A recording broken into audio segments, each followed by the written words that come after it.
Boa tarde. É a 16ª live. Hoje, a parte 4 do curso de Sociologia da Ciência. E antes que eu esqueça, eu agradeço mais uma vez a grande audiência, a interação permanente e agradeço a atenção pela qual vocês, alunos ou não, pesquisadores ou não, têm mantido essa interlocução conosco. Eu agradeço muito. Esse curso de Sociologia da Ciência, ele foi formulado nessa live, primeiro para suprir uma lacuna em relação às aulas presenciais, mas em segundo lugar, para manter a interação em torno de um tema muito importante para a sociologia do conhecimento e, mais importante ainda, para a abertura de novas agendas de pesquisa e para a mobilização dos profissionais de pesquisa que lidam diretamente com a ciência e a tecnologia ou com seus campos disciplinares em torno de um dos temas que eu acredito que vem se mantendo nos últimos 30 anos na pauta da preocupação da sociologia de um modo geral e também no interesse dos pesquisadores brasileiros, não é? Então, só para rememorar, na 15ª live, nós apresentamos o programa forte de Sociologia da Ciência a partir do David Bloor e dos seus colaboradores. Apresentamos as linhagens que são caudatárias desse programa. Apresentamos também os principais sujeitos, ou seja, as lideranças intelectuais que estiveram na constituição do programa forte e que depois prolongaram todas as teses ou algumas em separado, né, com ênfase mais na descrição, outros mais com ênfase no prosseguimento da própria agenda de princípios que tinha sido apresentada pelo David Bloor, né? E várias teses em vários programas de ciência e tecnologia, em vários programas interdisciplinares, têm surgido em relação a isso. Então, eu creio que os pesquisadores que já trabalharam um dos expoentes ou todos os expoentes do Programa Forte de Ciência e Tecnologia dispõem hoje de vários locais neste país, de programas de pós-graduação em nível de mestrado e de doutorado, que são capazes de apresentar novas propostas, novas interpretações e novos desdobramentos das teses ousadamente apresentadas pelos pesquisadores do Programa Forte de Sociologia. Não quer demais lembrar, não é, que o David Bloor, em várias considerações de pesquisadores contemporâneos, não é avaliado como se tivesse sido prejudicado pelo fato do seu livro maior, o que lança, vamos dizer assim, a carta de princípios do Programa Forte de Sociologia, ter entrado tardiamente no Brasil, ou seja, ter sido traduzido depois de quase 5 anos que os livros do Bruno Latour tinham sido apresentados ao leitor brasileiro, especialmente A Vida em Laboratório, que é este aqui, que foi o segundo, e o Ciência em Ação, que é este aqui. Eu estou aqui também em mãos com as duas edições francesas, né? A primeira edição das edições francesas dos dois livros que estão aqui para cotejar. Tem algumas coisas a mais, outras coisas a menos, como, por exemplo, no prefácio da Ciência em Ação, tem um prólogo do Bruno Latour como uma candidata a uma pós-graduação em Sociologia da Ciência, e ele dizendo que não existia nenhum curso de pós-graduação em Sociologia da Ciência lá no centro de pesquisa deles. E daí se desenvolve um diálogo extremamente interessante, onde o Bruno Latour vai tentar apresentar para esta aluna, não é, o ponto de vista dele sobre esse programa de pesquisa. Então, como eu estava dizendo, se considera que o David Bloor foi prejudicado e que é muito difícil você reconstituir um debate quando você conhece primeiro o desdobramento desse debate sem ter partido do original, não é? Não é todo mundo que tem a oportunidade de conhecer as obras no original. Então, muita gente avalia que não vai perder tempo com essa discussão e prossegue no desenvolvimento da pesquisa, o que é muito interessante, é um ponto de vista. Outros não.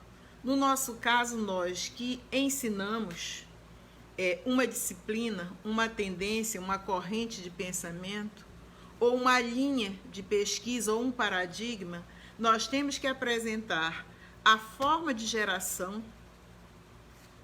desta cognição, o modo como ela se expressou num primeiro momento e depois para o nosso público brasileiro, o modo de apropriação e de recepção dessas ideias pelos pesquisadores locais e o prolongamento, o modo pelo qual esse conhecimento se desdobra. Então, feita essa observação, nunca é demais lembrar, não é, que o Programa Forte de Sociologia, ele encontrou adeptos em inúmeras disciplinas que não são apenas do campo das ciências sociais. Então, eu acho que esse é o maior mérito. Não só porque nós apresentamos a equipe na primeira live, a equipe é proveniente de vários campos disciplinares, mas todos têm uma passagem de formação em ciências sociais, ou a maioria deles, mesmo sendo com a base de matemático, outros químicos, outros psicólogos, o próprio Bruno Latour é filósofo, mas alguns se destacam mais do que outros no que diz respeito ao debate científico propriamente dito. Então, esse outro lado da controvérsia só pôde ser exposta no Brasil quando houve a tradução do livro, não é? Mesmo assim, não custa nada a gente lembrar, não é, que, além de inspirar várias pesquisas, a Carta de Princípios, ou os pontos que orientam o desenvolvimento do pensamento do Programa Forte, ainda estão desafiando as pesquisas, que são a causalidade, o modo como se aborda a causalidade, a imparcialidade, a simetria e a reflexividade. E eu diria, de todas as obras que eu já li do Bruno Latour, e não sou só eu que digo, eu estou respaldado em várias dissertações, em várias teses posteriores, que esta dimensão da simetria, essa dimensão da reflexividade, são os dois pontos mais explorados, né, pelas pessoas que dialogam com David Bloor, ou mesmo com aqueles que depois romperam com o Programa Forte de Sociologia e prolongaram, levaram adiante, não é, outros desdobramentos sobre a sociologia da ciência. Os textos dessa live de hoje são basicamente 3, não é? Esse aqui que eu não tinha apresentado, eu trago hoje, da coleção Science en Question, não é? Que é o ofício do pesquisador sob um olhar antropológico, não é? É do Bruno Latour, é a 2ª edição, revista e ampliada por ele mesmo, dos quais nós vamos desenvolver algumas interpretações sobre o modo como ele conceitua redes, não é? E a própria noção de ator, não é? Que é diferente. A Esperança de Pandora, que nós já tínhamos apresentado na outra live, mas esta, traduzido do inglês pelo Didier Gilles, tem um prefácio que não tem em outras edições, e tem uma versão realista da atividade científica, que é o subtítulo, né? Esse é o outro. As 2 edições francesas e as portuguesas da Vida em Laboratório, do Ciência em Ação, E esse que eu já apresentei na primeira live, não é? Que são as 6 cartas sobre as humanidades científicas que uma hora ou outra vão servir de apoio a essa exposição. E mais 2 teses, não é? Uma, inclusive, eu faço questão de apresentar, que é do Vinícius Teixeira Pinto, né? A carta de intenções de David Bloor. Ele é professor do programa de pós-graduação da Universidade de Santa Catarina. Esse aqui é um artigo, não é? Mas tem também uma tese mais tarde que eu vou fazer referência do Salgado. Esse outro é num outro programa, no caso a UFRJ. E essas teses, por que elas são importantes? Porque elas aprofundam em nível de doutorado uma ou outra dimensão e também em conjunto das distintas perspectivas teórico-metodológicas que apoiaram, tal como nós explicamos, as que apoiaram David Bloor, mas que apoiam Bruno Latour nessa sua empreitada de ruptura e de prolongamento num outro patamar da sociologia da ciência. Então, no capítulo 1 da vida em laboratório, com o título de Etnografia das Ciências, o Bruno Latour ilustra com vários fragmentos, nominados como trecho de um diário de campo, trecho de comentários, trecho de apresentação do campo, no qual ele descreve a rotina dos trabalhadores de um laboratório. Mas mais do que isso, no dizer dele próprio, ele tenta nos apresentar um campo invisível que guia essas rotinas.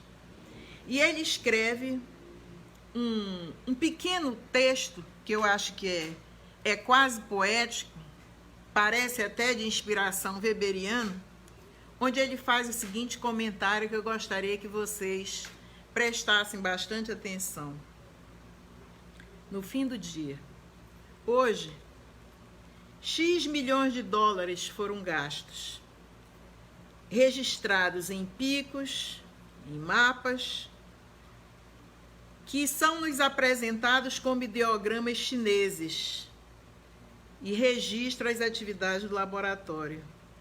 Talvez tenha sido decifrado um minúsculo enigma do livro da natureza. Algumas instituições se fortaleceram. Esse trabalho de hoje, é óbvio. Enunciados tiveram levemente aumentadas ou diminuídas a sua credibilidade, tipo como um índice Dow Jones da Bolsa de Nova York. Talvez tenha sido um dia perdido, sacrifício de animais em vão, desperdício de radioatividade nas culturas de células.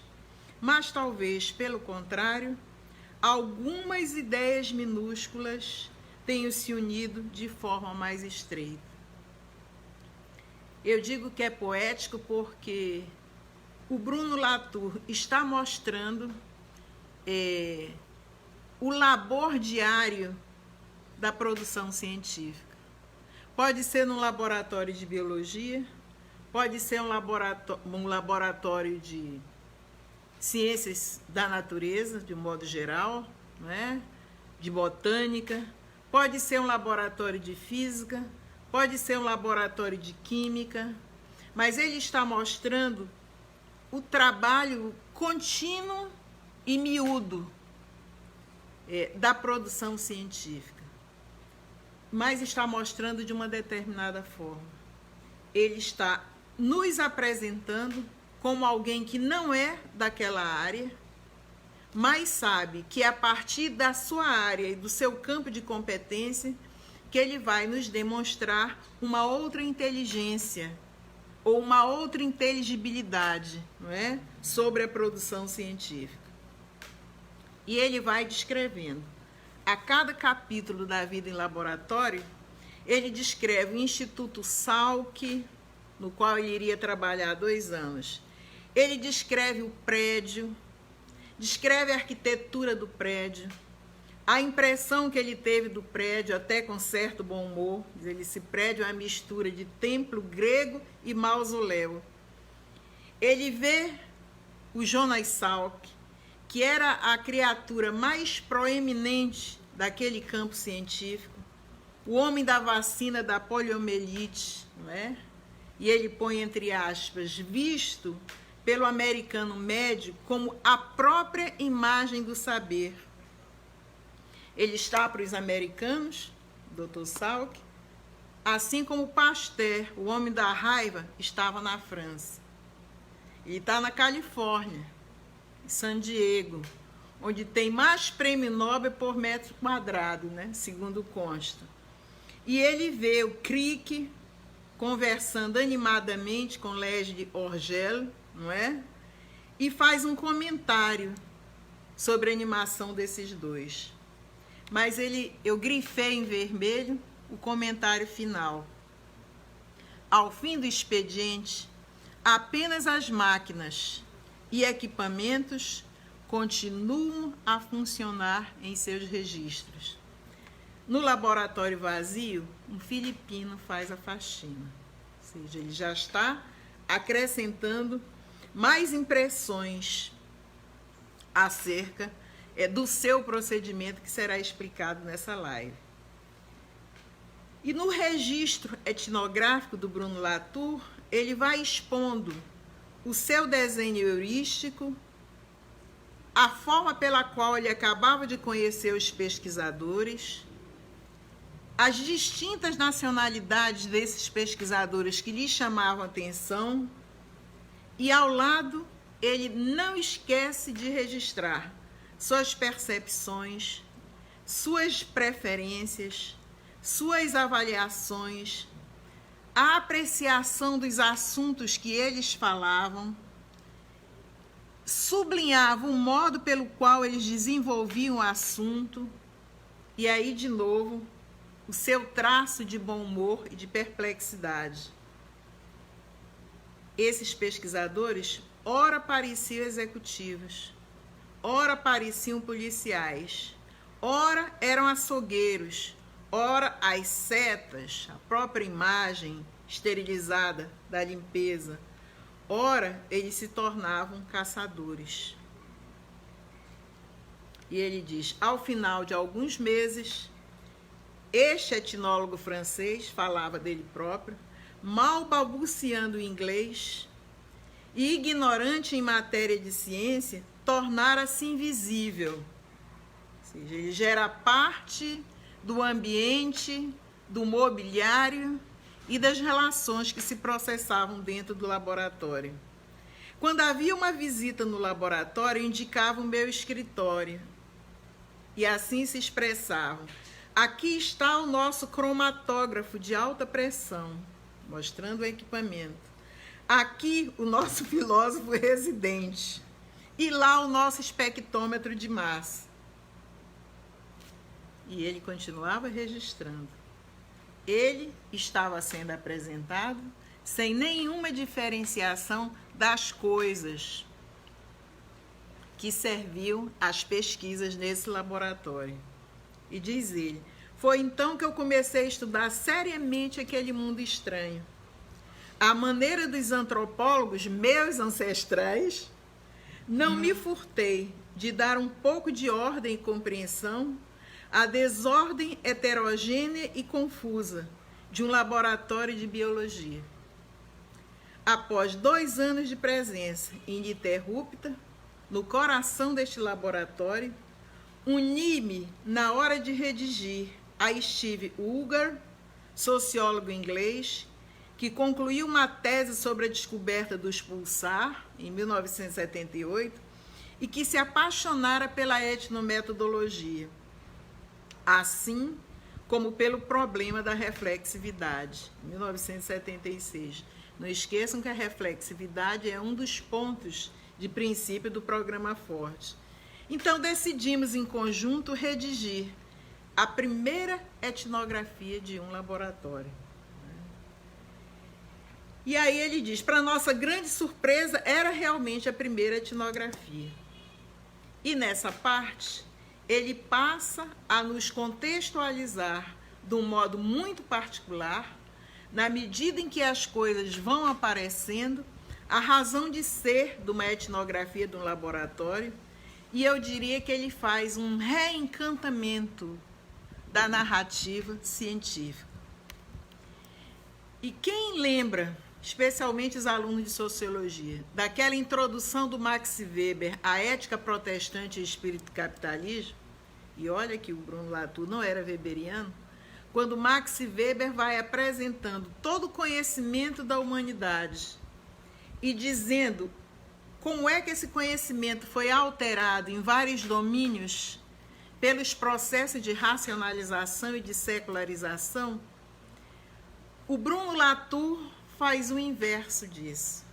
Ele restringe a entrada dele na descrição da razão de ser de uma etnografia ao próprio campo antropológico, né? E ele vai registrar o seguinte, a seguinte passagem. Então tenham paciência, é mais um pouco de leitura.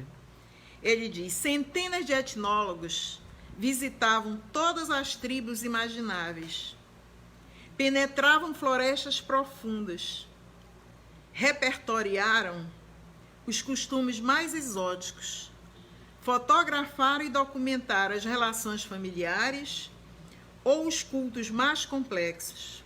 No entanto, nossa indústria, nossa técnica, nossa ciência, nossa administração permanecem bem pouco estudadas. Expulsos do campo na África, na América Latina ou na Ásia, os etnólogos, o grifo aqui é nosso, só se sentem capazes de estudar em nossas sociedades, o que é mais parecido com os campos que acabavam de deixar. As artes e tradições populares, a bruxaria, as representações simbólicas, os camponeses, aos marginais de todos os tipos, os guetos. São palavras fortes, mas escritas de uma forma bonita, inclusive muito leve, sobre aquilo que os etnólogos faziam, num período em que se dizia que a antropologia era uma ciência que era praticada pelo colonizador, não é? E que continua a fazer, segundo Bruno Latour. Não é? É com temor e escrúpulo que os nossos etnólogos avançam em nossas cidades.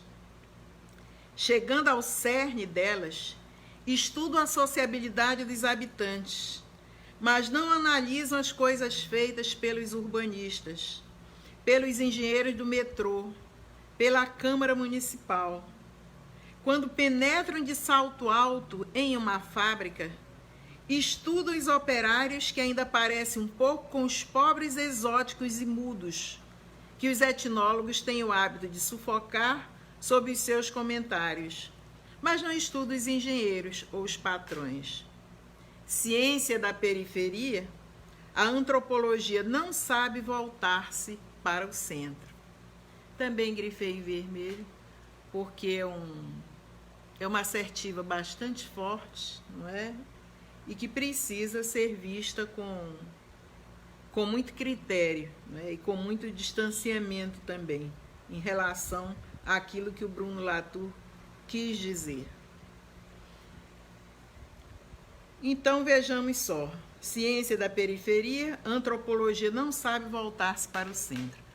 A primeira questão que eu gostaria que vocês sublinhassem é que o Bruno Latour está falando do próprio campo.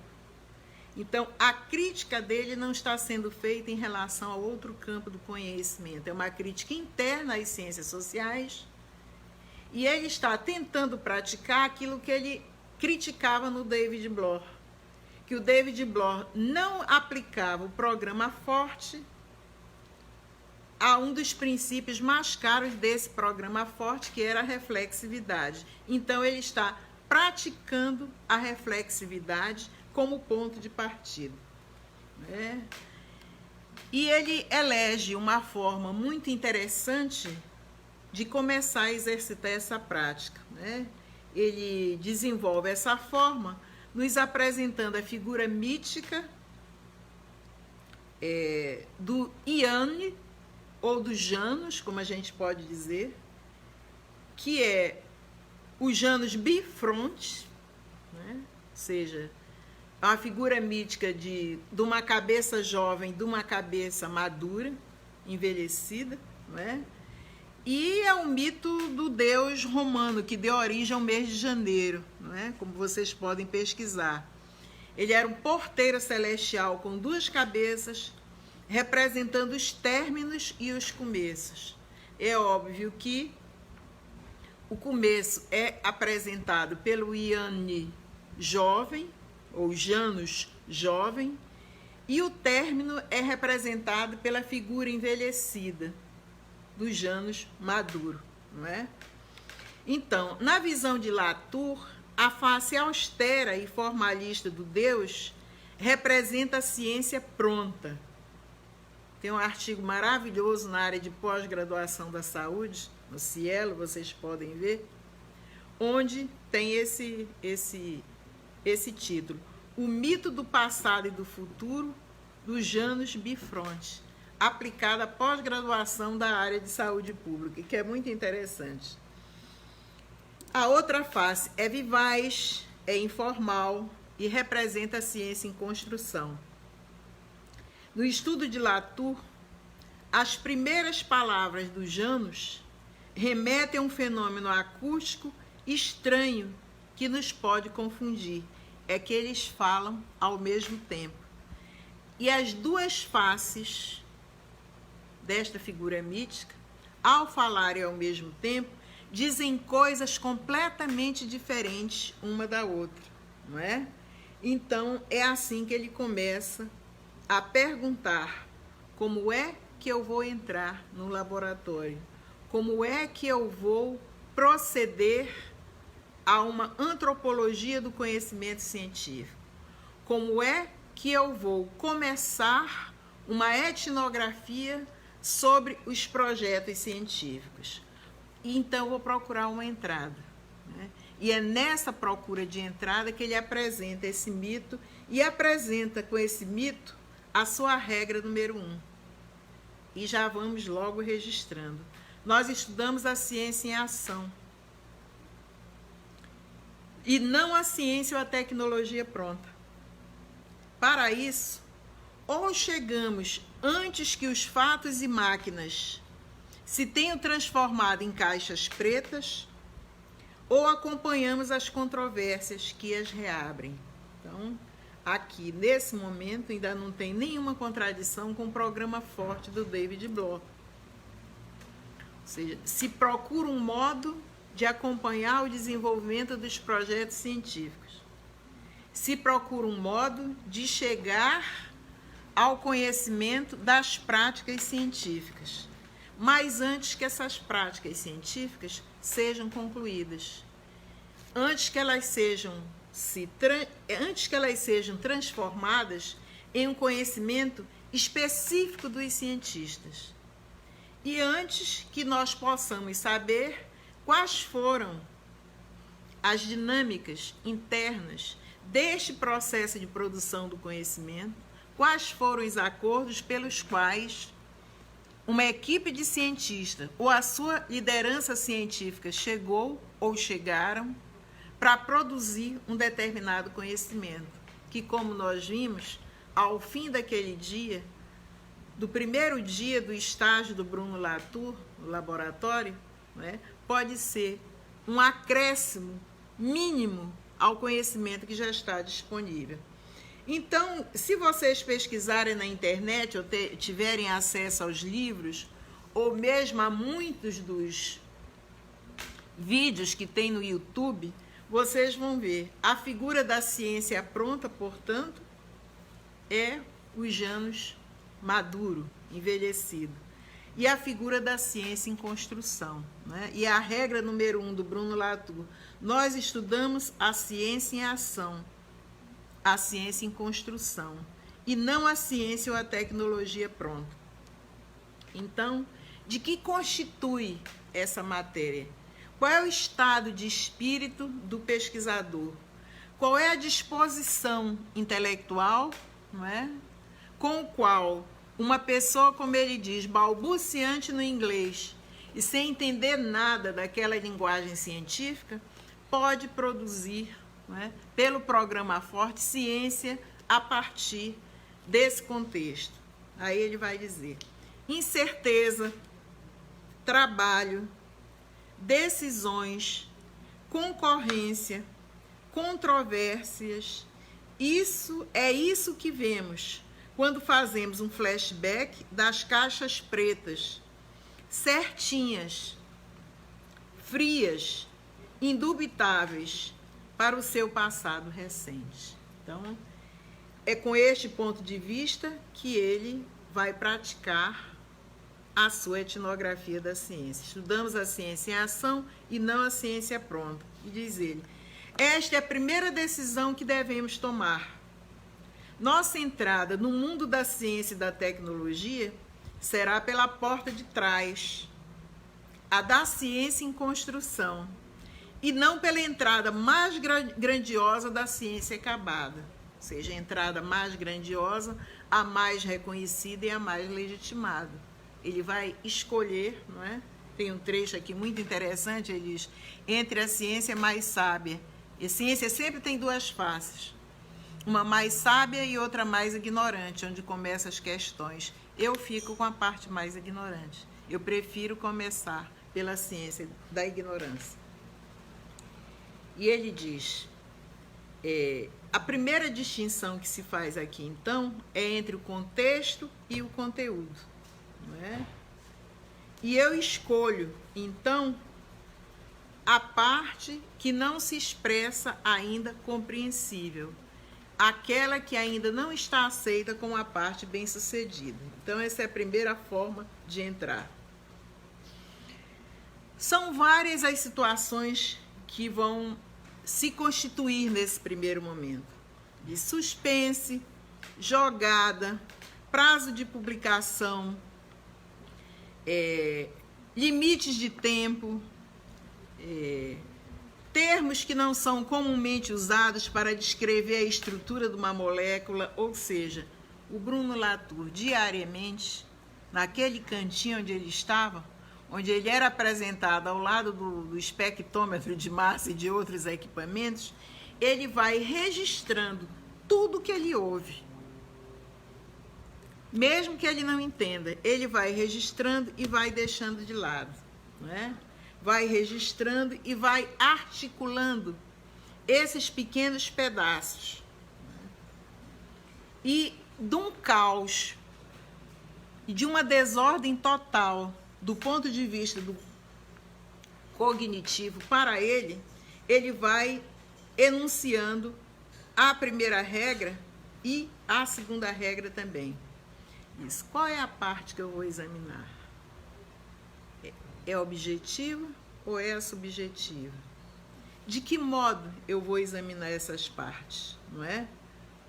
De que modo eu vou encarar qual é a mais importante? E ele chega então à segunda regra, no capítulo 1 da vida em laboratório. Para determinar a objetividade ou a subjetividade de uma afirmação, a eficiência ou a perfeição de um mecanismo, não devemos procurar por suas qualidades intrínsecas, mas por todas as transformações que ele sofre depois nas mãos dos outros.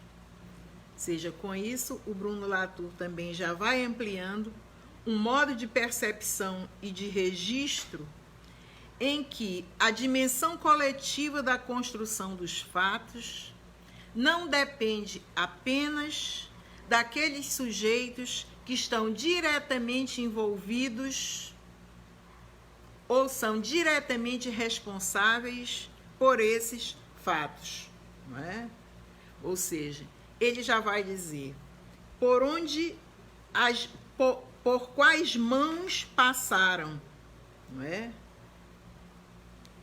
Essas dimensões da objetividade e da subjetividade, por que mãos foram acrescentados os elementos que constroem essas assertivas esses experimentos, esses registros, é por aí que nós vamos passar pela segunda regra. Sabe por quê? Porque as interseções nunca ficam claras, né? E nós nunca registramos as interseções entre o começo e o fim de uma atividade, entre o aparelho e o humano que está interferindo na atividade. E ele diz: objetividade e subjetividade não pertencem só aos humanos, porque humanos, no procedimento científico aqui do Bruno Latour, é também instrumento de produção do conhecimento. Humanos e não humanos, todos eles são produtores da ação. Então essa é a segunda regra. Chega um determinado momento em que surge um impasse. Como é que esse impasse vai ser resolvido? Não é? Se existe uma assertiva que aponta numa direção e outra que a desmente, o que nós devemos fazer? Como nós vamos controlar esse grau de incerteza? Não é? De que modo nós vamos decidir? Não é? Em quem nós devemos acreditar? E você, leitor, em quem você deve acreditar? Quem é que está certo? Não é? E ele diz: quando nós estamos num impasse como esse, nós chegamos então à regra 3. Nós vamos então procurar distinguir pela regra 3 como é que se comporta a ciência já feita e a ciência em construção. Né? Se é uma questão de equipamento, se é uma questão de um conceito, se é uma questão de uma publicação, se é uma questão do financiamento, nós temos que escolher um caminho. Nesse caso, do laboratório onde eles estavam discutindo a aquisição de equipamentos. E aí a terceira regra aparece. O Janus Maduro orienta os pesquisadores para ficarmos com a máquina mais eficiente, porque é aquela que nós vamos ter a certeza do resultado a ser obtido. Máquina, equipamento, dispositivo auxiliar do processo de produção do conhecimento. O jovem, não. O que está trabalhando na ciência em construção, que é o ponto de vista adotado pelo Bruno Latour. Nós precisamos definir primeiro o que é eficiência. Uma vez definida a eficiência, nós vamos escolher o caminho. Ao mesmo tempo vem a figura 4 do Janus Maduro e diz: quando a máquina funcionar, todos se convencerão de que este é o melhor equipamento, de que esta foi a melhor decisão. O Janus jovem diz o seguinte: quando a máquina só vai funcionar quando todas as pessoas interessadas estiverem convencidas. Ou seja, vocês vão vendo surgir pontos de vista inovadores em relação à regra 3 e em relação à regra 4. Não é? Com isso, o Bruno Latour vai dando conta da competição entre os cientistas, das escolhas das estratégias científicas, do modo de organização da ciência feita e daquela que está sendo feita, não é? E deixa muito claro para nós outros, não é? Que é um jogo actancial, onde estão envolvidos nas mesmas proporções sujeitos, dos mais prestigiados aos menos prestigiados, pessoas, equipamentos, máquinas, animais, e que todos têm um lugar, não é? Nesse processo, não é? De produção do conhecimento. Então, a partir desse ponto de vista, ele vai definindo o que é atividade científica, o que são os laboratórios, como essas equipes são montadas, quais as hipóteses que essas equipes estão defendendo, mas a partir de dentro. Porque antes de fechar a caixa, está lá o etnólogo da ciência, está lá o antropólogo, está lá o membro do programa forte de Sociologia da Ciência. E é interessante como ele define o laboratório, não é? Na página 155 desse livro, eu registrei aqui. Os laboratórios são suficientemente poderosos para definir a realidade. Para ter certeza que a nossa viagem pela tecnociência não será toldada por complicadas definições de realidade, precisamos de que uma seja simples e resistente para aguentar toda a trajetória. Realidade, como indica a palavra latina res, é aquilo que resiste. Mas resiste a quê? Ao teste de força. Se em dada situação nenhum discordante é capaz de modificar a forma de um objeto novo, então sim, ele é realidade, pelo menos enquanto os testes de força não forem modificados. O pensamento do Bruno Latour vai e vem nesse primeiro momento. Então, não vem logo de chofre a definição da rede, não vem logo de chofre a definição do ator rede, não vem logo de chofre a definição da realidade científica, mas vem gradativamente na medida do par e passo dessas regras. Na regra 4, o que ele apresenta aqui? Como a solução de uma controvérsia é a causa da estabilidade da sociedade, não podemos usar a sociedade para explicar como e por que uma controvérsia foi dirimida. Devemos considerar simetricamente os esforços para listar recursos humanos e não humanos envolvidos nessa controvérsia. É muito importante, na medida em que nós estejamos ouvindo essas regras, lembrarmos das 4 regras fundamentais do programa forte: causalidade, imparcialidade, simetria e reflexividade. Como a controvérsia é uma das formas de você esclarecer a caixa preta da ciência, os segredinhos da ciência, os acordos da produção dos consensos científicos, toda a rede de dispositivos postos à disposição para produzir um conhecimento científico, não é?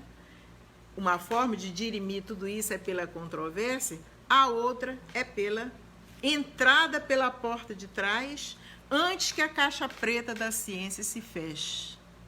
Então, nós estamos vendo regras que tanto se aplica já ao procedimento de quem está buscando uma entrada num projeto científico, como aquela da controvérsia, da ciência já pronta, que deixa no ar, como ele diz, inúmeras interseções não esclarecidas e que agora podem ser esclarecidas diante, não é, dessa pesquisa ou desse procedimento de pesquisa que o Bruno Latour, não é, apresenta para nós.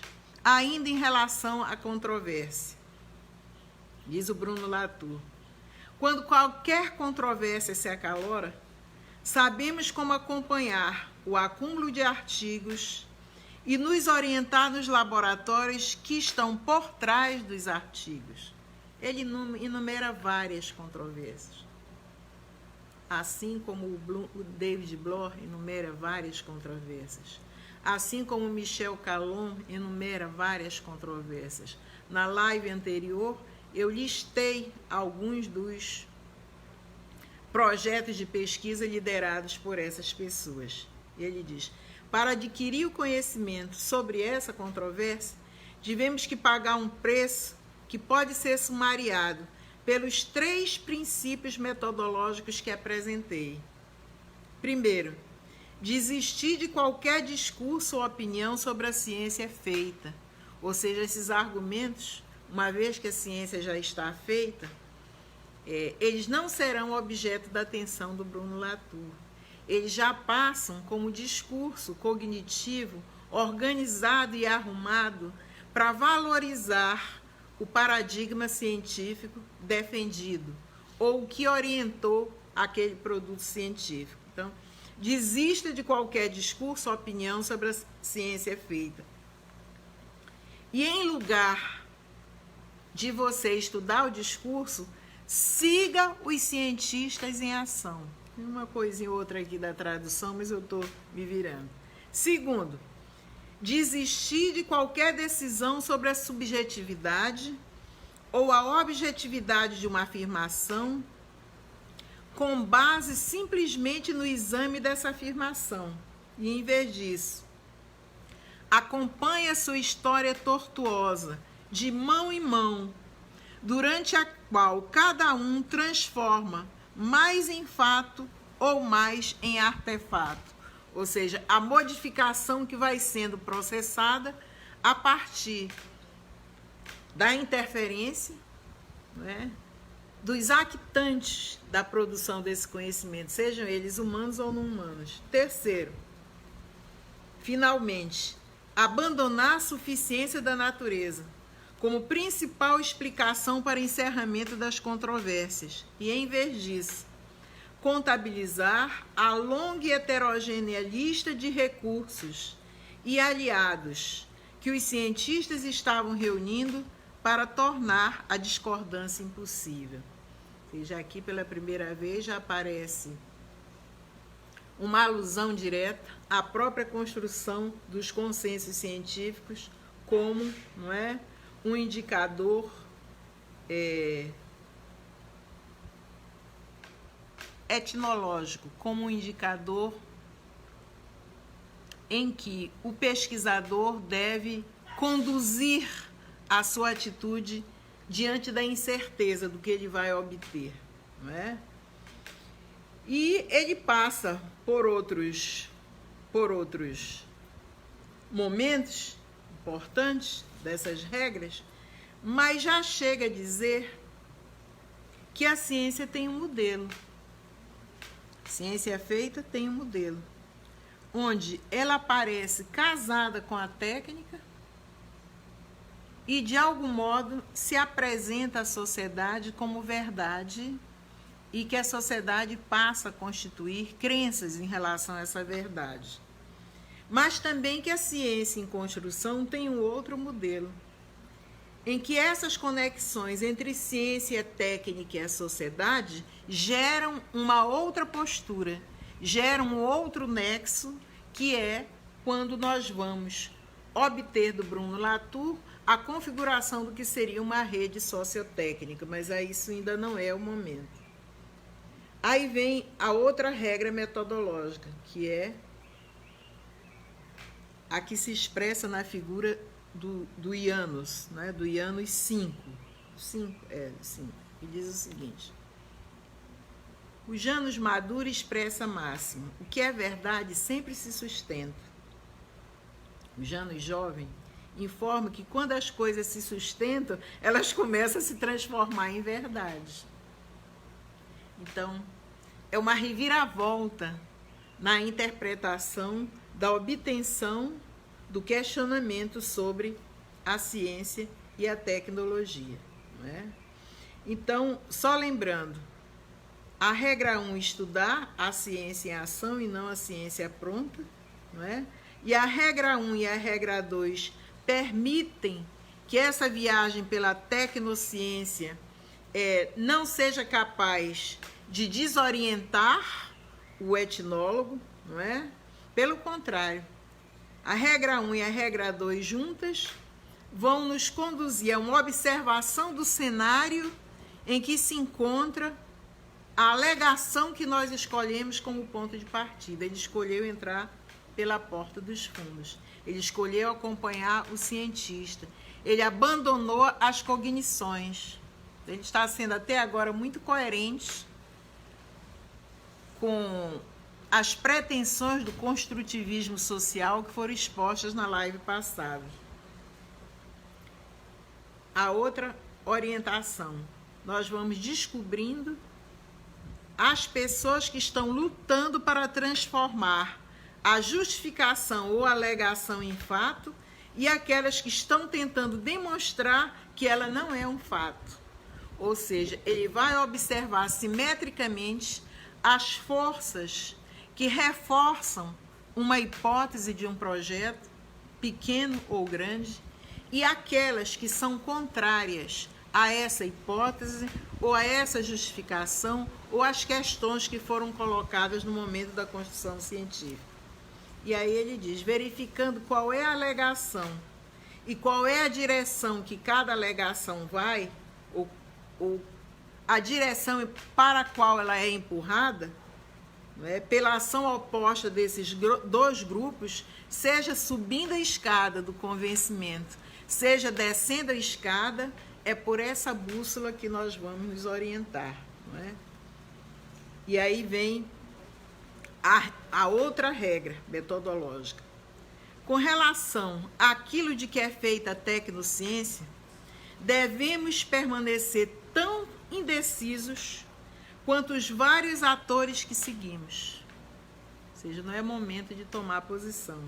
Sempre que se constrói um divisor entre interior e exterior, devemos estudar os dois lados simultaneamente e fazer uma lista, não importa se longa ou se é heterogênea, daqueles que realmente trabalham.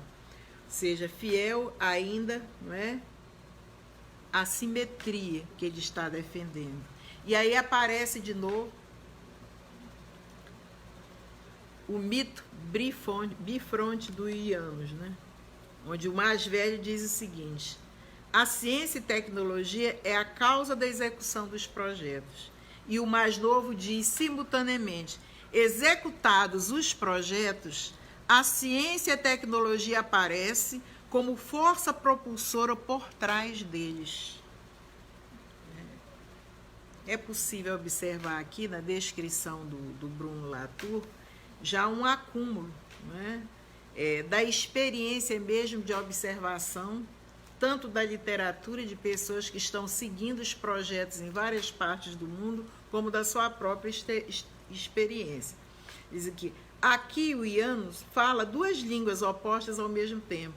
Do lado esquerdo diz que os cientistas são a causa de todos os projetos de ciência e tecnologia, enquanto do lado direito, o lado mais jovem, os cientistas estão empenhados em assumir posições em projetos executados por muitos outros.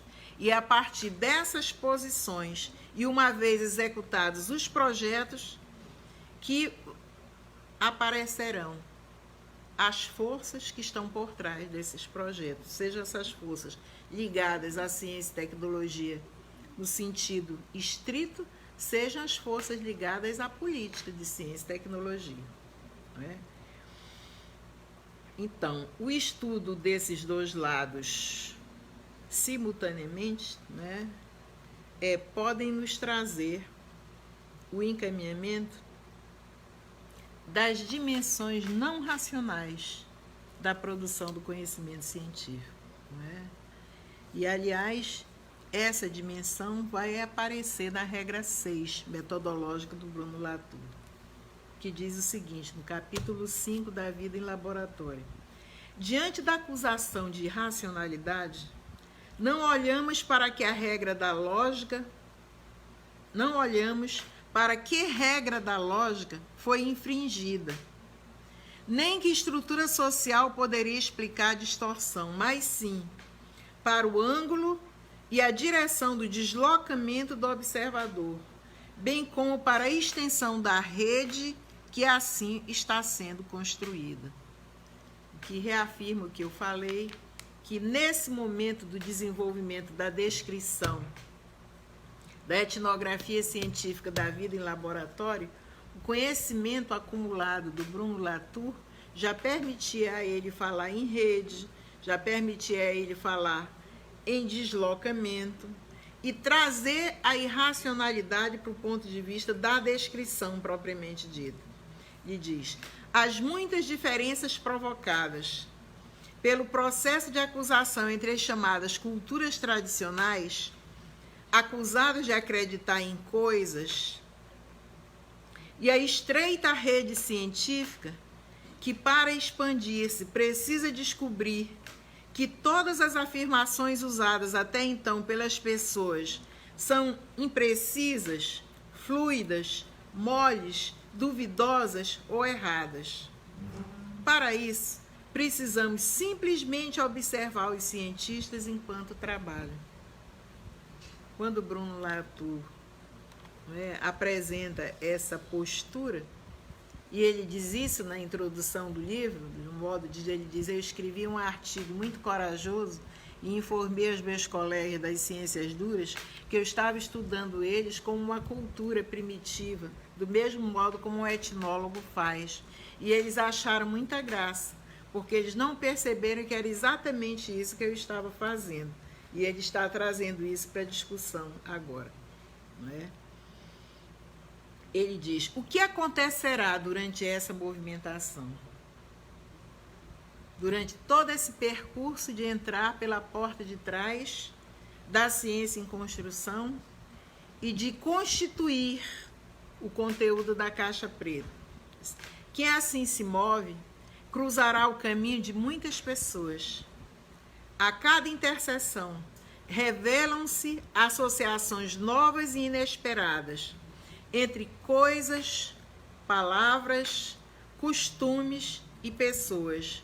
Por isso, e ainda não é suficiente, porém, isso ainda não é suficiente para gerar grandes diferenças entre culturas.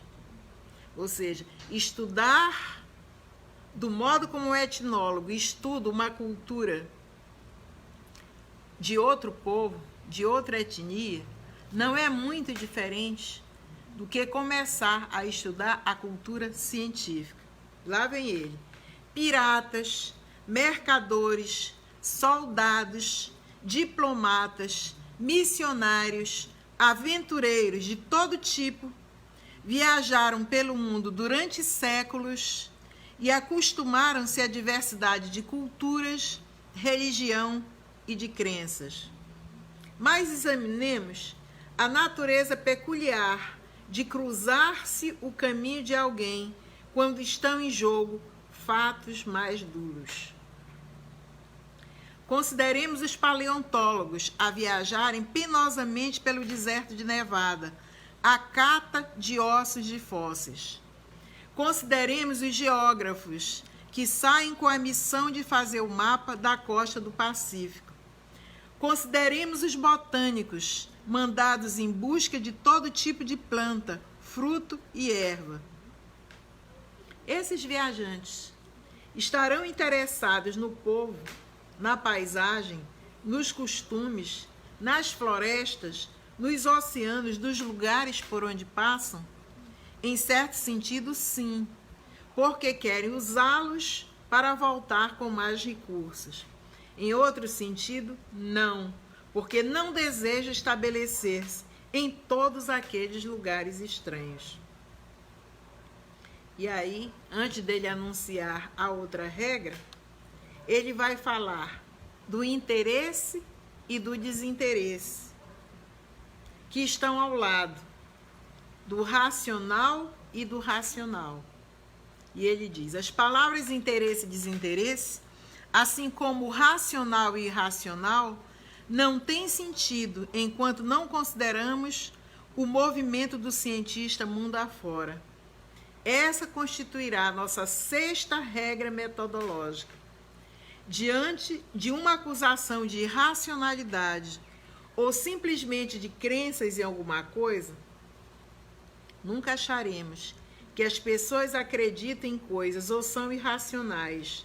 Nunca procuraremos saber que regra da lógica foi infringida, mas simplesmente observaremos o ângulo, a direção, o movimento e a escala do deslocamento do observador.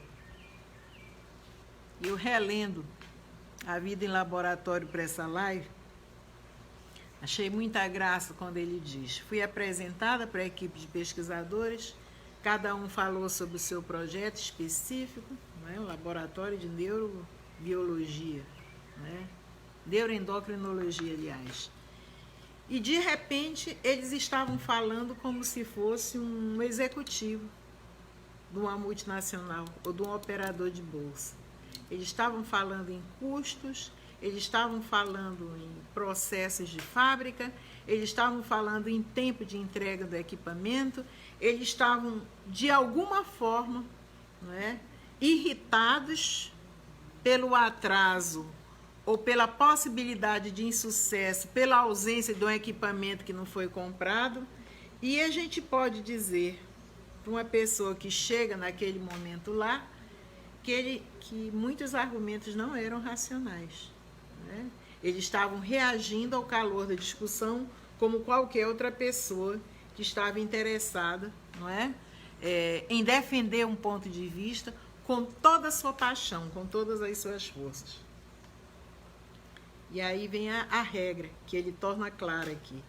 Antes de atribuir qualquer qualidade especial à mente, cognição, ao discurso, ao paradigma, pronto, ou ao método das pessoas, examinemos os muitos modos como as inscrições são coligidas, combinadas, interligadas e devolvidas.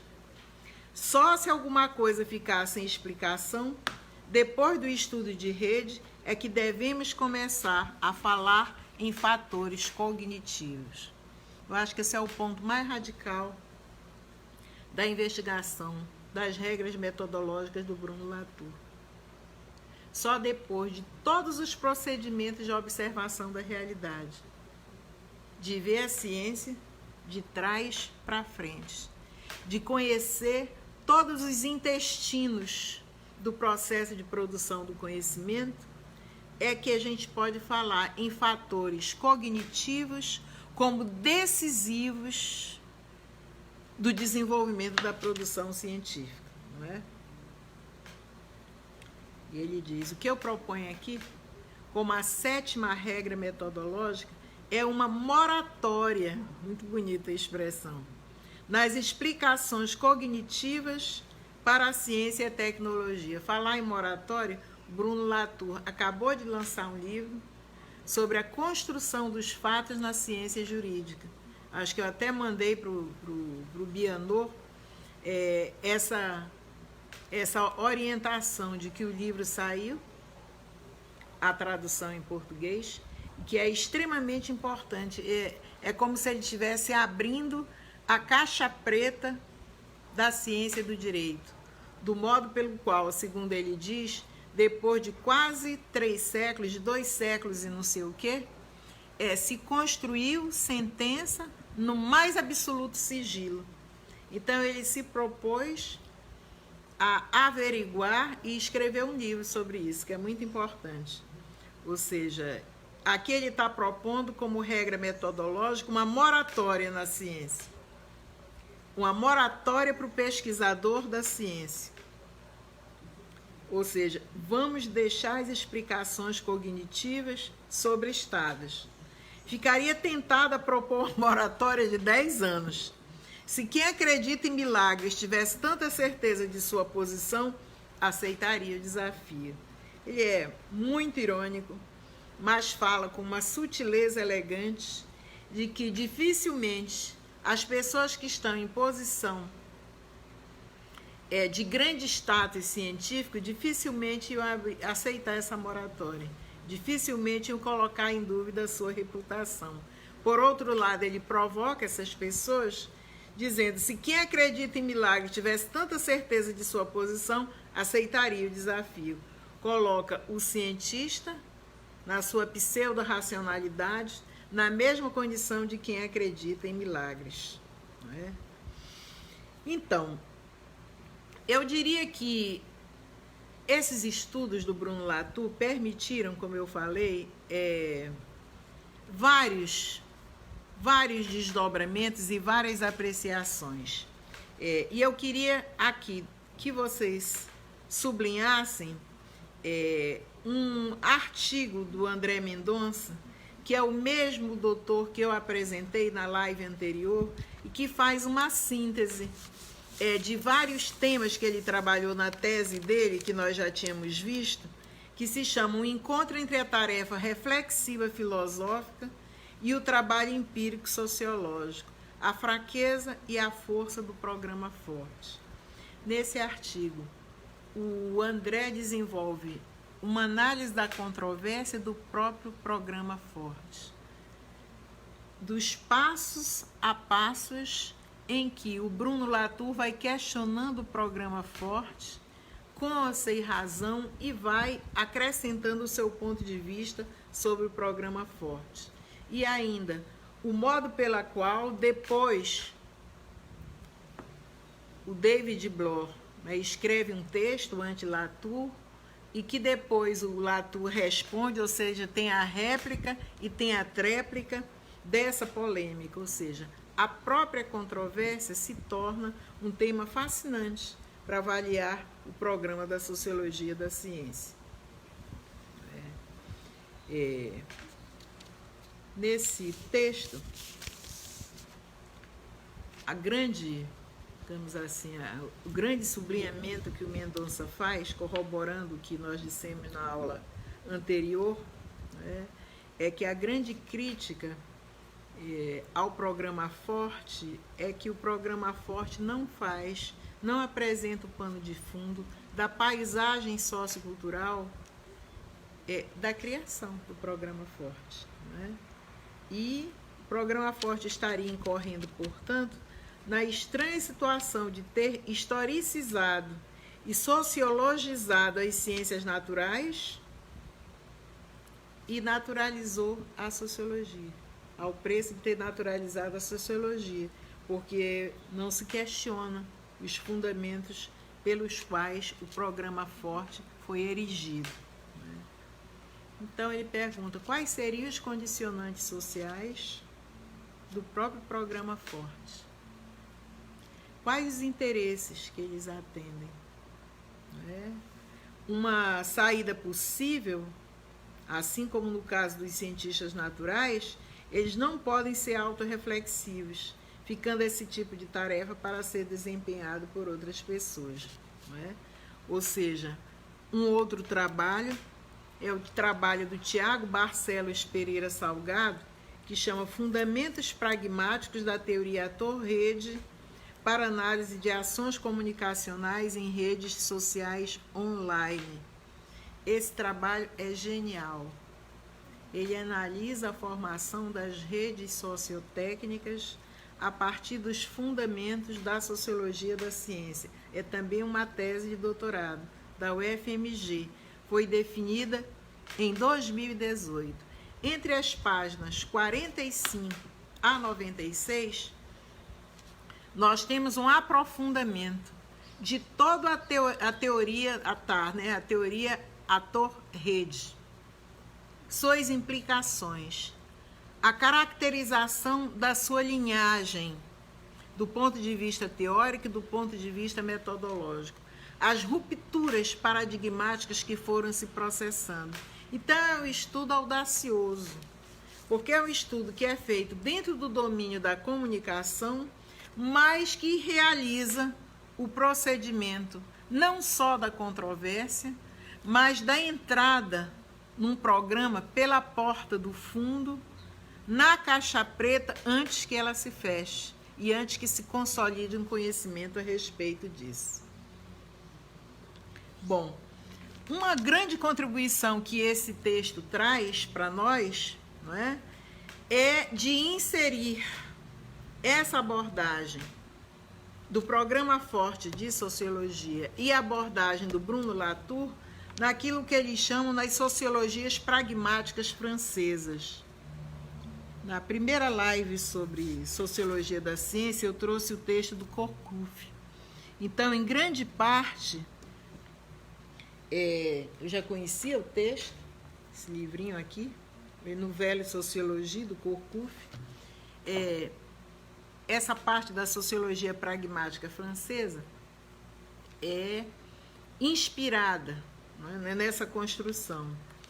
E ele sublinha 3 abordagens dessa sociologia pragmática francesa: sociologia política e moral, né, e acha que são ramos dessa sociologia pragmática, a teoria Tourret, que também é conhecida por Tar, que é a que o Bruno Latour desenvolve, e a sociologia pragmática e reflexiva, que é praticamente a do Michel Calon, não é? Mas de onde é que vem esse conhecimento? Quais são as contribuições de outras correntes de pensamento, né? E ele vai indicar algumas com as quais eu já, inclusive, conversei no meu departamento, no meu programa de pós-graduação, que outros campos do conhecimento são mais informados sobre essas contribuições do que no próprio domínio da sociologia. A sociologia política e moral, ela surge nos anos 80 com o Luc Boltanski e tem contribuições do economista francês Laurent Thévenot, não é? Todos os dois foram orientandos do Bourdieu, como ele diz, nos anos 70, e eles propõem um deslocamento, não é? Vejam só como é que as coisas vão se juntando, da crítica realizada pelo sociólogo, que é um agente especializado, mas que já tem um discurso e uma cognição a respeito dos fenômenos sociais, para o senso comum, para que o senso comum realize a sua interpretação sobre o social, para que o senso comum apresente o modo pelo qual ele não só produz, como ele interpreta o social. Olha, esse é um ponto nevrálgico da compreensão da teoria do Bruno Latour, não é? Então, o próprio Pierre Bourdieu introduziu essa vertente, não é? Porque todos esses dois teóricos foram orientandos dele, né? Mas trouxe o trabalho do Goffman, especialmente as representações do eu na vida cotidiana, né, para a França, para ser estudado na França, e também o trabalho de Prisões, Manicômios e Conventos, de 1961, que nos apresenta uma outra lógica de apreensão e de reflexão sobre os fatos sociais. Então, esta é a primeira tendência. Nessas sociologias pragmáticas francesas, sublinha o Salgado, a ação é considerada uma provação. A ação é marcada pela imprevisibilidade e pela incerteza. A ação resulta em várias outras e infinitas ações, mas que são incertas e que são imprevisíveis. O que significa dizer que nós sabemos, não podemos saber de antemão, não é? Os aspectos resultantes dessa ação, porque eles não são definidos previamente, eles podem ser observados. E esses aspectos de imprevisibilidade e de incerteza, com relação à ação e aos atores, é fortemente ressaltado pelo Bruno Latour. Ou seja, aqui você vê um nexo e uma proveniência. Ou seja, é proveniência da sociologia pragmática francesa e da sociologia política e moral, especialmente a defendida pelo Luc Boltanski, que é quem a inaugura, que produz esse deslocamento da crítica do agente especialista ou do sociólogo para o senso comum. Desloca. Essa crítica não é mais de responsabilidade do especialista, é de responsabilidade do senso comum. Por que a justificativa está aqui? Porque toda ação é marcada pela imprevisibilidade e pela incerteza. tem um grande debate em relação a isso, né? A outra contribuição que está sendo colocada aqui é a contribuição do Gabriel Tarde na compreensão do Bruno Latour. Mas é na contribuição que, num primeiro momento, descreve o que é essa ação, mas que distingue a descrição da ação tal qual era factualmente defendida pelo Durkheim. Aqui se remete a um debate entre Durkheim e Altard, né?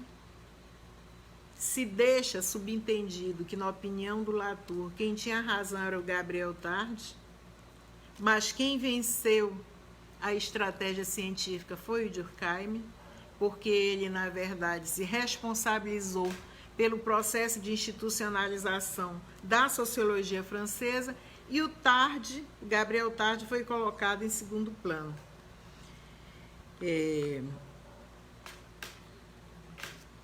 Se parte da seguinte questão, para Tarde: um ser e uma ação são inseparáveis, né? O que conta para Gabriel Tarde não são os indivíduos, mas as relações infinitesimais de repetição, de oposição e de adaptação que se desenvolve entre ou nos indivíduos, ou melhor, em um plano onde não faz sentido algum distinguir o social e o individual. Olha outro grande avanço. Então, os sujeitos cientistas notáveis, as grandes lideranças científicas, os grandes laboratórios, os grandes projetos, aqui nesse entendimento, se eles não são reconhecidos socialmente, e se eles não estão integrados nessa rede de actância, vamos dizer assim, eles não têm nenhuma distinção do social que os cerca, do social que os representa e do social que pode praticar uma crítica de não especialista sobre esses constituintes, né? Então, nesse período que o Bruno Latour estava produzindo, né, a teoria dele de ator-rede, né, e examinando a construção dos fatos científicos no laboratório, essa redescoberta do Tarde, para ele, foi fundamental, né? Ou seja, ele passou a interpretar os atores não só como os sujeitos, mas como humanos e não humanos. E começou a integrá-los no modo de estruturação da realidade, não da forma macro, né, como pensavam os outros sociólogos clássicos, mas de um modo mais parcial e mais detalhado e mais próximo da atividade científica propriamente dita dentro do laboratório. Ao integrar essa produção coletiva do social na compreensão da teoria ator-rede, não é? O Bruno Latour assume essa compreensão do Gabriel Tarde, da mesma forma como ele reconhece que o social não se restringe ao domínio específico da ordem simbólica e humana. Olha uma outra enorme transformação do pensamento. Ou seja, o ordenamento do social não é realizado pelo social humano apenas, mas o ordenamento do social tem a ver com tudo que nos cerca, com os objetos, com os instrumentos, com as forças da natureza, e tudo isso diz respeito ao ordenamento do social. E isso vai permitir a segunda abordagem das sociologias pragmáticas, a específica produzida pelo Bruno Latour e pelo Calon, não é? Onde ele vai dizer: o ator-rede é um conjunto que remete a vários constituintes da construção da realidade social, não é? E nós somos obrigados, então, a partir desse reconhecimento, reescrever o ordenamento da sociedade, não apenas com os humanos, mas também com outros fatores não humanos na fabricação dos fatos científicos. Então, os analistas do ator Redes, não é? No caso, os seguidores do Bruno Latour, o próprio Bruno Latour e o próprio Michel Calon, vão nos apresentar um outro estatuto, digamos assim, do discurso científico, que é aquele que se produz na ação. Aí tem várias pessoas que contribuíram para essa inspiração, vamos dizer assim. O Gabriel Tarde, que eu estou falando, de 1843 a 1904, William James, de 1842 a 1910, o Dewey, de 1859 a 1952, aí vem outros mais conhecidos. Em relação à narrativa, o Algir da Grimard. Em relação à etnometodologia, o Garfinkel, o Michel Foucault, que todos nós já reconhecemos e falamos na live anterior, o Gilles Deleuze é um outro interlocutor, o Michel Serret, o Marc Augé, que foram contemporâneos em algum tempo com o Bruno Latour, o Philippe Descolat, que já estudou também os povos indígenas no Brasil, e assim sucessivamente. Então é aqui que se concebe a teoria ator-rede. E como ela é introduzida nos estudos de ciência e tecnologia, não é? O Corcuve ressalta isso, não é? E como é que esses pesquisadores todos, né, se obrigaram a desenvolver um trabalho de campo com vistas ao desenvolver esse exercício, né? O Latour relata o dia a dia dos engenheiros, outro relata o desenvolvimento dos pesquisadores da área de física e da astronomia, outro relata os procedimentos específicos da descoberta de uma nova enzima e assim sucessivamente. Na ciência em ação, na vida em laboratório, não é? O Bruno Latour vai aperfeiçoar essas regras e vai defender a realidade social é fabricada, né? Aquilo que existem e que resiste às provas laboratoriais, ou seja, os experimentos, os testes e os exames são tão importantes quanto o resultado do produto científico. A ação da ciência em laboratório tem uma performance com uma característica muito própria. E essa performance entre os objetos, entre os atores e o desenvolvimento das redes, não é? De alguma forma, essa performance vai ser a desencadeadora dos fatos científicos a serem construídos. Então, é muito importante levar em consideração tudo isso. Essas teorias, esses discursos e a linguagem usada nesses discursos, eles não representam a realidade, mas eles agem sobre a realidade. Eles são actantes, eu estou falando de um outro conceito.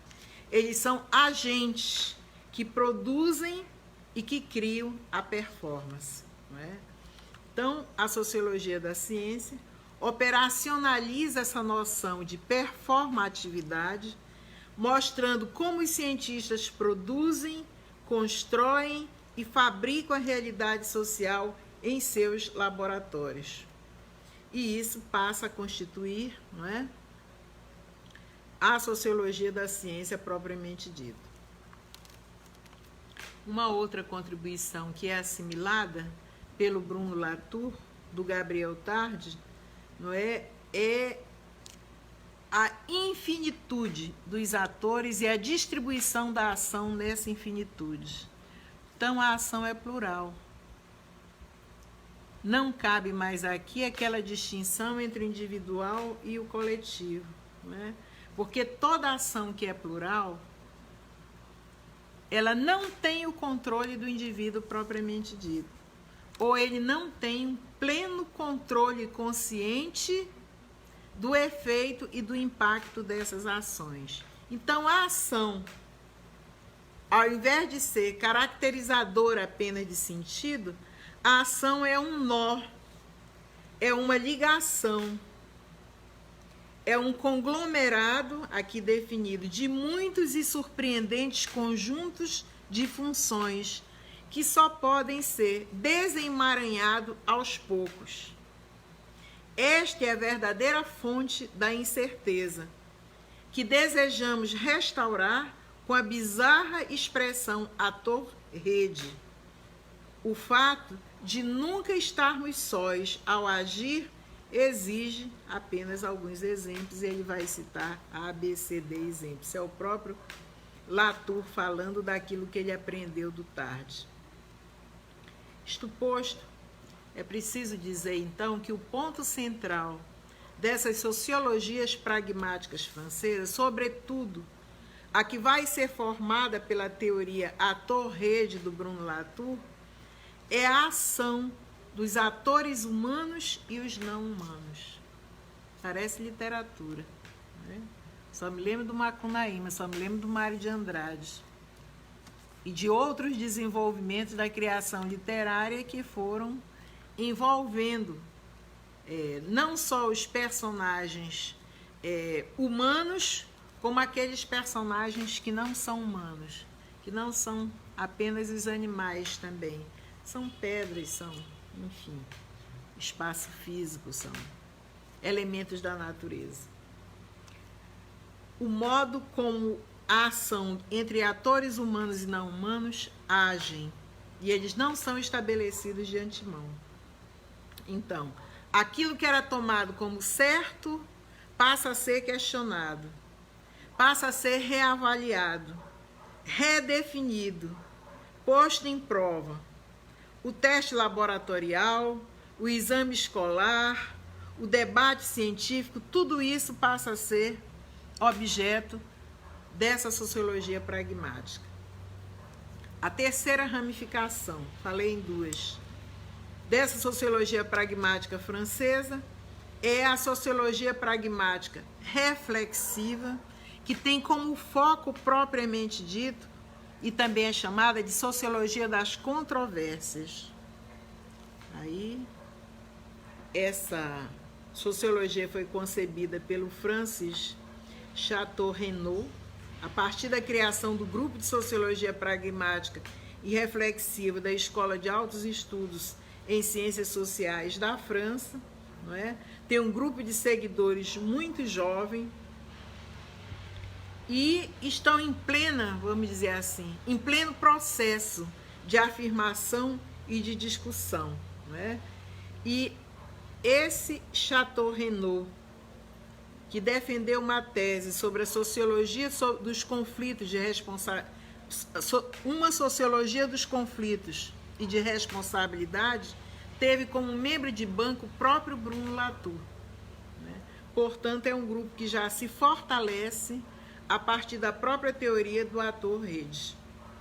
E ele busca a compreender a formação e a transformação dos argumentos em situações de discussão pública. Toda decisão pode ser submetida a controvérsia. As crises, como as crises podem ser reveladoras da produção dos fatos científicos. Os escândalos, aquilo que envolve as paixões, que são também extremamente reveladores. E esses momentos são analisados com vários recursos, com técnicas de análise textual, com recursos de informática, não é? E que são colocados a público também no ambiente dessa sociologia dessas sociologias pragmáticas francesas. Então, elas não partem só de atores, humanos e não humanos, mas de ações. E essas ações são vistas, não é, como ato de agir e de exercer influência sobre o conjunto da produção dos fatos científicos. E eu não podia deixar de terminar essa live, não é, definindo no conjunto da teoria da ator-rede como é que o Bruno Latour, né, e a partir do Michel Calon, caracterizam esse termo ator-rede. O termo ator-rede busca enfatizar a relação entre os seres que compõem um mundo comum. Aí diz, essa expressão foi primeiramente utilizada por Calon, depois foi referendada por Law, e o hífen ator e rede é apresentado por Latour nos anos 80, e os três revisaram essa terminologia e esse conjunto de conceitos que orienta essa terminologia. Então, essas produções e a aplicação dessa teoria se voltou mais especialmente para o modo como a sociologia e a antropologia até então descreviam e analisavam as práticas científicas e de inovação tecnológica. Então, só para a gente não esquecer, porque nós vamos ainda continuar, ainda tem uma live desse assunto que pode parecer complexo e chato num primeiro momento, mas que é fascinante. É Mannheim que apresenta na figuração moderna a sociologia do conhecimento. Essa sociologia do conhecimento evolui para uma sociologia da ciência na contribuição do Robert Merton e na indicação do ethos científico. Essa indicação do ethos científico passa a ser problematizada e passa a ser adicionada em torno de uma sociologia crítica em Bourdieu, a partir do hábito científico e com a ideia do campo científico. O marco propriamente dito do corte de ruptura que vai se dar aqui, né, tanto com o ethos como o antigo hábito científico, né, é no que o Salgado, nas páginas aqui indicadas entre a 44 e a 96, está nos apresentando nos desdobramentos que o programa Forte, que rompe com os procedimentos anteriores da sociologia do conhecimento e cria a sociologia do conhecimento científico, resulta nessas sociologias pragmáticas francesas. E nela está o Bruno Latour. E nela está um dos principais participantes, não é, desse complexo, vamos dizer assim, disciplinar que constitui a sociologia do conhecimento científico, que constitui a sociologia do conhecimento. Esse desdobramento contemporâneo do Bruno Latour e desse grupo de estudo que acabei de citar, já, de certo modo, constitui um apanhado mais específico da antropologia, né? Tanto que vários programas de antropologia já chamam mesmo de antropologia simétrica, já exercitam o princípio da simetria do programa Forte de Sociologia da Ciência e essas regras metodológicas aparentemente complexas, porque elas não estão sendo aplicadas aqui nessa live em nenhum projeto específico. Vamos ver se ilustramos isso na próxima live, né? Como um modo de ilustrar e demonstrar que essas regras não foram cognitivamente inventadas.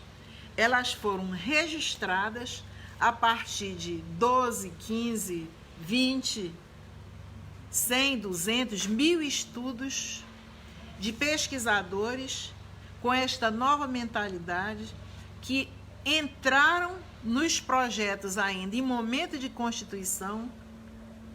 Muitos desses projetos nem foram adiante e abortaram, mas eles constituíram essa inteligência do projeto desde o início e, portanto, puderam participar de todas as nuances constitutivas da produção desse projeto, ou então se debruçar em controvérsias. Para quem pensa que o David Bloch é um sociólogo metido, na matemática, a base da formação da graduação dele é matemática, ele sabe do que está falando. Então, tanto a sociologia da matemática como a sociologia de la logique, que eu acho que ainda não tem tradução no Brasil, estão fortemente assentados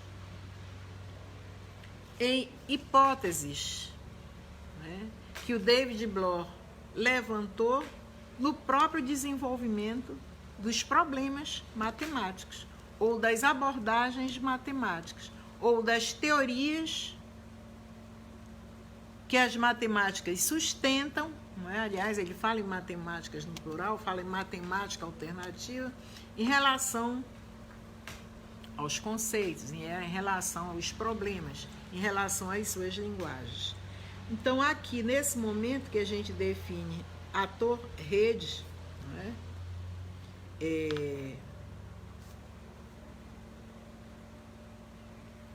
Nós, com o Calon e com o Latour, né, passamos a indagar o que é que faz ou quem faz a sociedade. Nós sabemos que a sociedade não é formada só por um tipo de ator. Aquele ator dos sociólogos não é o ator que nós estamos identificando na teoria ator-rede. Um ator, para nós, tem a ver com o modo como a sociedade é constituída por muitas entidades. Inúmeras, muitas sequer reconhecidas e muitas sequer consideradas, não é? Então, essa é a primeira questão. O que e quem faz a sociedade? São múltiplas entidades, muitas das quais não são reconhecidas pela própria sociedade, seja por questão do desenvolvimento ainda disciplinar, seja por impossibilidade do próprio conhecimento. A partir dessa constatação empírica e a partir da aceitação do reconhecimento da complexidade do mundo, não é? O Calon sublinha essas entidades que passam a constituir o social, que são ou quem são, elas são sempre coletivas. Então, isso está sublinhado. Então, o termo ator-rede possibilita a descrição dos conteúdos de objetos técnicos e do conhecimento sobre esses objetos, que não tem nenhuma exclusividade apenas ao humano, não é? Então, o conceito de ator-rede, ele expressa a heterogeneidade dos elementos do mundo e como eles o formatam de acordo como agem. Essa expressão é utilizada para descrever a gama de possibilidades de tradução que ocorre ao se considerar a extensão e a complexidade do mundo. Isso já é o acréscimo dado pelo Salgado. O Latour, o Calon, o Lau e o Moll, eles explicitam essa noção de ator ao lado da noção de actante ou de actância. O ator social, na tradição sociológica, é um agente social, mas eles agem porque eles são humanos. Na concepção de ator-rede, não é? O ator social não é só humano, não é? E ele não age apenas porque é um ser humano em sociedade. Ele age porque é esse conjunto de actância que exerce a direção da ação e que caracteriza a influência da ação. E aí o Latour vai estudar a interação entre humanos e entre não humanos, vai estudar a formação dessa rede sociotécnica vai estudar a característica dessa informação no exercício da influência sobre os comportamentos humanos e de como esses comportamentos influenciam uns aos outros. Então, nós temos ainda, no esclarecimento dessa teoria ator-rede, um conjunto de conceitos que se desdobra a partir daí, não é? E que nós vamos continuar na próxima live. Eu espero que vocês resistam, mas esse esforço vai valer a pena. Até a próxima segunda-feira. Um abraço.